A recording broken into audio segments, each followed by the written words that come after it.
Sign convention and mirror formula बहुत ही important video ये होने वाली है अगर आप स्पेशली न्यूमेरिकल करना चाहते हो स्फेरिकल मिरर से रिलेटेड।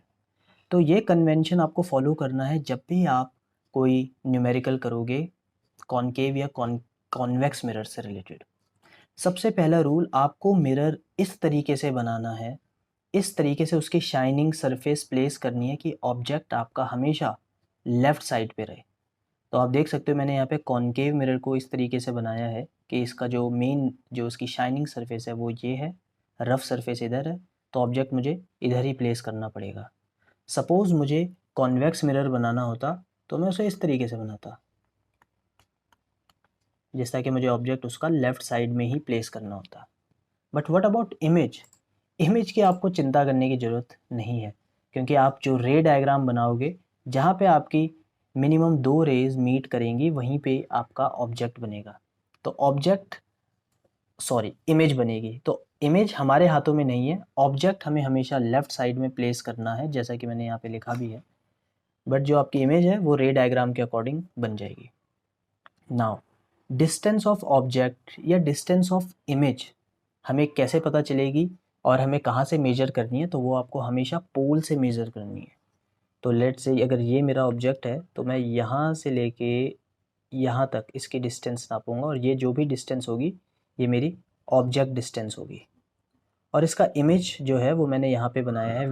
रे डायग्राम मैंने फ़िलहाल नहीं बनाया सिंपल रखने के लिए। तो अगर मुझे इमेज का डिस्टेंस निकालना है तो वो भी मुझे पोल से ही निकालना पड़ेगा। अगर कभी आपकी जो इमेज है वो मिरर के पीछे बनती है, जैसे वर्चुअल इमेज में बनती है, तो फिर आप तब भी पोल से वहाँ तक उसका डिस्टेंस नापोगे। और यहाँ पे जो पोल होता है वो ओरिजिन के जैसे काम करता है। ओरिजिन के जैसे मतलब कि इसका राइट साइड जो होगा, राइट साइड का कोई भी डिस्टेंस आप उसे पॉजिटिव में लोगे, और लेफ्ट साइड में कोई भी डिस्टेंस होगा उसे आप नेगेटिव में लोगे। लाइक अगर ये आपका ऑब्जेक्ट 10 सेंटीमीटर दूर है तो आप इसे बोलोगे -10 सेंटीमीटर। इसकी लोकेशन है -10 सेंटीमीटर। बाय द वे इसके लिए हम एक वेरिएबल भी यूज़ करते हैं, u एंड v। u होता है आपका ऑब्जेक्ट डिस्टेंस। तो यहाँ पर मैं बोल सकता हूँ अगर ये 10 सेंटीमीटर दूर है हमारा ऑब्जेक्ट तो u is equal to -10। v आपका होता है इमेज डिस्टेंस। तो जहाँ भी आपकी इमेज बनती है आप उसके अकॉर्डिंग ये रख सकते हो। वहीं पे f होता है आपका फोकल लेंथ, जो हम पहले भी डिस्कस कर चुके हैं। और f जो होगा कॉनकेव मिरर में नेगेटिव ही होगा, क्योंकि ये आप देख सकते हो कॉनकेव मिरर पे फोकस यहाँ पर है, और हम पोल से इधर अगर नापेंगे तो नेगेटिव में ही डिस्टेंस आने वाला है। But what about convex mirror? Convex mirror में जो आपका फोकल लेंथ होगा वो प्लस में होगा।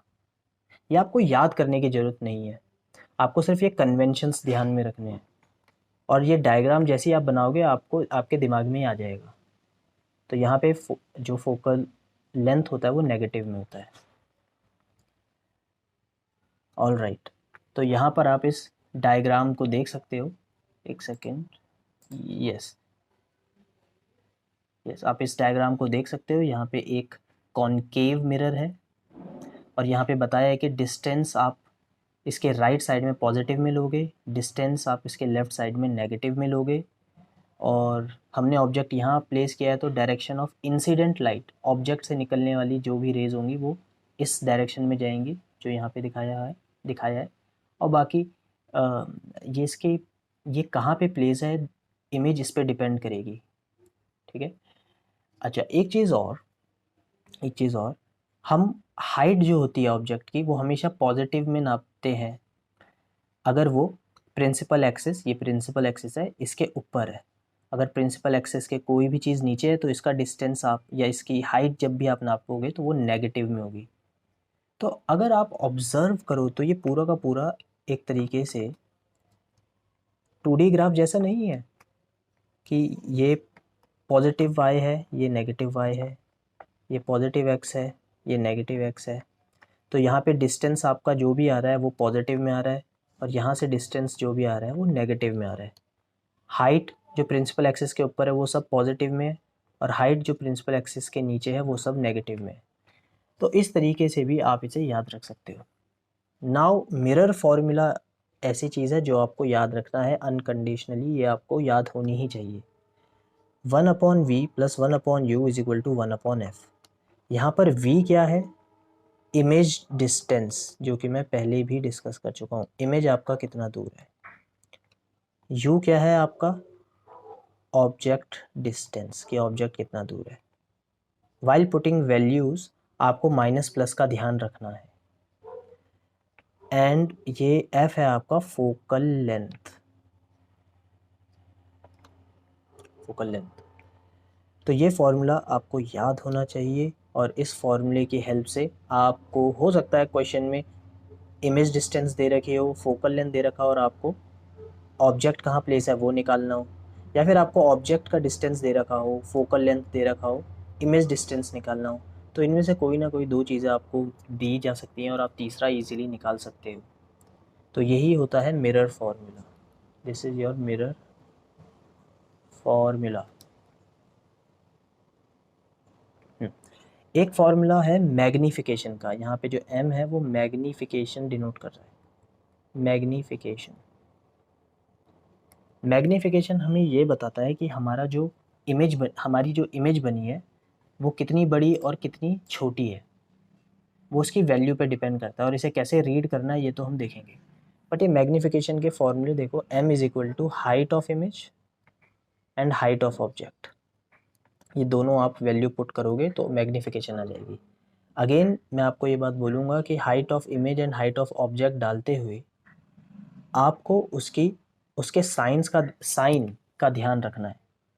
आई मीन अगर प्रिंसिपल एक्सिस के ऊपर है तो हाइट की वैल्यू पॉजिटिव में होगी, और अगर प्रिंसिपल एक्सिस के नीचे है तो हाइट नेगेटिव में होगी, जैसा कि मैंने आपको इस डायग्राम में भी दिखाया था।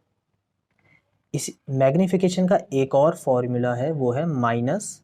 ये माइनस का ध्यान रखना क्योंकि माइनस भूल जाते हैं लोग। v/u, जहाँ पे v है आपका इमेज डिस्टेंस और u है आपका ऑब्जेक्ट डिस्टेंस। कई बारी क्वेश्चन के अंदर आपको हाइट एंड डिस्टेंस से भी क्वेश्चन में कुछ ना कुछ निकालना होता है।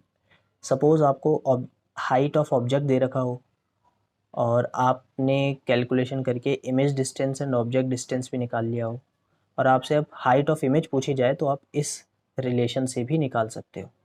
और इन दोनों में से कुछ भी, या तो आप ये यूज़ करो हाइट, या फिर आप इमेज और ऑब्जेक्ट डिस्टेंस यूज़ करो, आप मैग्नीफिकेशन निकाल सकते हो। नाउ लास्ट में मैं आपको ये बताना चाहूँगा कि मैग्नीफिकेशन की वैल्यू या तो पॉजिटिव में आती है या फिर नेगेटिव में आती है, और वैल्यू इसकी या तो 1 से बड़ी या 1 से छोटी आ सकती है। तो इनकी क्या मायने हैं, ये इनका मतलब क्या है? तो सबसे पहले m की वैल्यू अगर 1 आती है तो इसका मतलब है same size of image as object. Image का जो साइज़ है वो ऑब्जेक्ट के साइज़ के बराबर होगा। m = 2 का मतलब होता है कि जो आपकी इमेज है वो बड़ी है।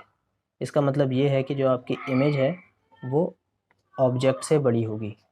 कितनी बड़ी होगी वो ये नंबर पे डिपेंड करता है। 2 का मतलब है 2 टाइम्स बड़ी है, 3 का मतलब 3 टाइम्स बड़ी है, 3 गुना बड़ी है। और वहीं पे 1 से छोटी वैल्यू का मतलब है कि यहाँ पे आपकी जो ऑब्जेक्ट है इमेज उससे छोटी होगी, मतलब इमेज का जो साइज़ होगा वो छोटा होगा। अब 0.5 का मतलब है कि ठीक आधी होगी, इमेज आपकी ऑब्जेक्ट से ठीक आधी होगी। तो ये तो आपको समझ में आ गया कि m1 का मतलब है सेम साइज़, m1 से बड़ी है तो मतलब इमेज आपकी बड़ी होगी, m1 से छोटी है तो इमेज छोटी बनेगी। बट ये प्लस और माइनस का क्या मतलब? यहाँ पर प्लस और माइनस आपको बताते हैं कि आपकी जो इमेज होगी वो रियल एंड इन्वर्टेड है या वर्चुअल एंड डायरेक्ट। यहाँ से हमें पता चलता है कि ये होगी virtual and erect, and minus से हमें पता चलता है कि ये होगी real and inverted. I hope sorry मतलब मेरे हिसाब से आपको इतनी चीज़ें अगर पता हैं तो आप इसके सारे न्यूमेरिकल्स ईजिली कर पाओगे।